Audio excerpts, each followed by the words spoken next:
একদিন এক ব্যক্তি দরবেশ বাবার কাছে গেলেন এবং তার সমস্ত সমস্যার কথা খুলে বললেন। তিনি বললেন, দরবেশ বাবা, আমি আমার জীবনে কখনো আনন্দিত হতে পারলাম না। প্রথমে ভেবেছিলাম যখন একটি চাকরি পাবো তখন বাবাকে সুন্দর একটি গাড়ি কিনে দিব, কিন্তু সেটা আর হলো না। কারণ চাকরি পাওয়ার আগেই আমার বাবা এই পৃথিবী থেকে চলে গেলেন। এরপর ভেবেছিলাম চাকরিতে যখন প্রমোশন পাব তখন বউ বাচ্চাকে নিয়ে দেশের বাইরে বিভিন্ন জায়গায় ঘুরতে নিয়ে যাব, কিন্তু প্রমোশনটাই হলো না। এরকম কিছু কিছু বিষয় আছে যেগুলোর জন্য আমি সব সময় অপেক্ষা করতাম, কিন্তু কখনো তা পূরণ হয়নি। আমি ভেবে পাচ্ছি না যে আমি কি করব। আমার মনে হচ্ছে আমি জীবনে কখনো আনন্দিত হতে পারবো না।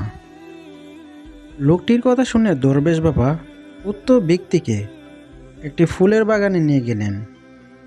সেখানে অনেকগুলো গোলাপ ফুল সহ নানা ধরনের গাছ লাগানো আছে এবং অনেক সুন্দর সুন্দর ফুল ফুটে আছে।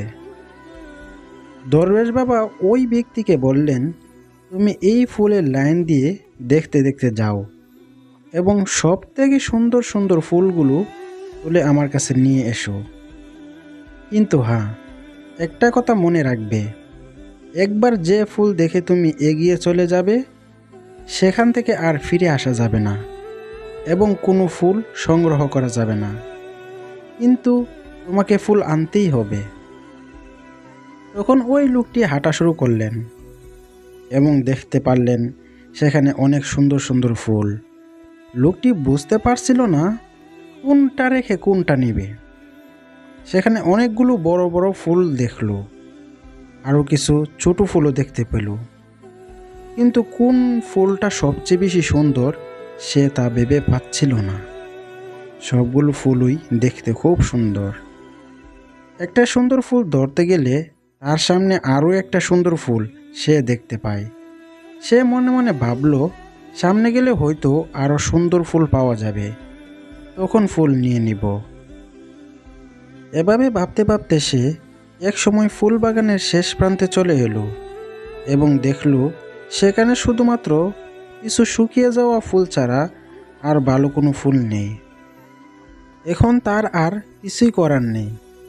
তার মধ্যে থেকে যে ফুলটা একটু ভালো মনে হলো সেই ফুলটা তুলে লোকটি দরবেশ বাবার কাছে নিয়ে এলো।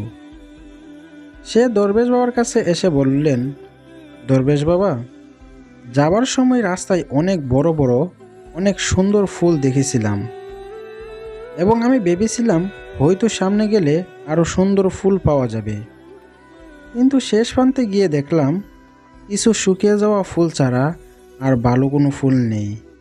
তাই সেখান থেকে যেটা একটু ভালো মনে হলো সেই ফুলটাই আপনার কাছে নিয়ে আসলাম। তখন দরবেশ বাবা হেসে বলল, হে বৎস, সবচেয়ে সুন্দর ফুলের আশায় তুমি সামনে এগিয়ে যেতে থাকলে, আর কত সুন্দর সুন্দর ফুলের মধ্যে থেকে এই শুকিয়ে যাওয়া ফুলটি তুমি নিয়ে এলে। এখন মনে করো এই ফুলের বাগানটি তোমার জীবন, আর এই ফুলগুলো তোমার জীবনে আসা ছোট্ট বড় হাসি খুশি বা আনন্দ। তুমি এই ভেবে চলতে থাকলে যে সামনে হয়তো আরও সুন্দর সুন্দর ফুল রয়েছে। তুমি আরও ভালো সুন্দর ফুলের সৌন্দর্য খুঁজতে খুঁজতে অবশেষে শেষ পর্যন্ত পৌঁছে গেলে। ঠিক এরকমই তোমার জীবনে আসা ছোট্ট ছোট্ট খুশিগুলোকে ত্যাগ করেছ তুমি বড় খুশি পাবে বলে। যখন তুমি বুঝতে পারবে তখন জীবনে আর কোনো খুশি থাকবে না। হাজার চেষ্টা করলেও পিছনে ফিরে জীবনের ওই ছোট্ট ছোট্ট সুখগুলোকে আর কখনো ফিরে পাবে না। বন্ধুরা, এই ছোট্ট স্টোরি বা গল্পটা দ্বারা আমরা কি বুঝতে পারলাম? এটাই যে জীবনে আসা ছোট্ট ছোট্ট সুখগুলোকে এড়িয়ে না গিয়ে সেগুলোকে উপভোগ করতে হবে। যতই ছোট হোক না কেন ওই সময়টাকে ভালোভাবে উপভোগ করতে হবে। কালকের জন্য না ভেবে আজকের জন্য হাসি খুশিভাবে সময় কাটান। বলা আছে না, ডুবে গেলে সূর্য আর ওঠে না, ভেঙে গেলে বাজার আর জমে না। সবসময় হাসি খুশি থাকার চেষ্টা করুন। সময়কে মূল্য দিন। সময়ের সাথে অবহেলা করবেন না।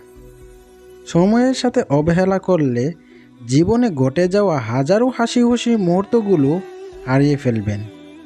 আর হ্যাঁ, যতই ব্যস্ত থাকুন না কেন, পরিবারকে সময় দিন। কারণ দুনিয়ায় সবাই বিশ্বাসঘাতকতা করলেও পরিবারের সবাই না হোক, কয়েকজন হলেও আপনার পাশে থাকবে। হাজারো কষ্ট হলেও হাসি খুশি মুহূর্তগুলো ভালোভাবে উপভোগ করুন। সবাইকে হাসি খুশি রাখুন, নিজেকেও ভালো রাখুন। বন্ধুরা, আশা করি গল্পটা দ্বারা কিছু জানতে পারছেন, কিছু বুঝতে পারছেন। যদি গল্পটা ভালো লাগে অবশ্যই ভিডিওতে একটি লাইক দেন, আর কমেন্ট বক্সে আপনার মন্তব্যটা অবশ্যই জানাবেন। আর হ্যাঁ, চ্যানেলটিকে অবশ্যই সাবস্ক্রাইব করবেন। ধন্যবাদ। আল্লাহ হাফেজ।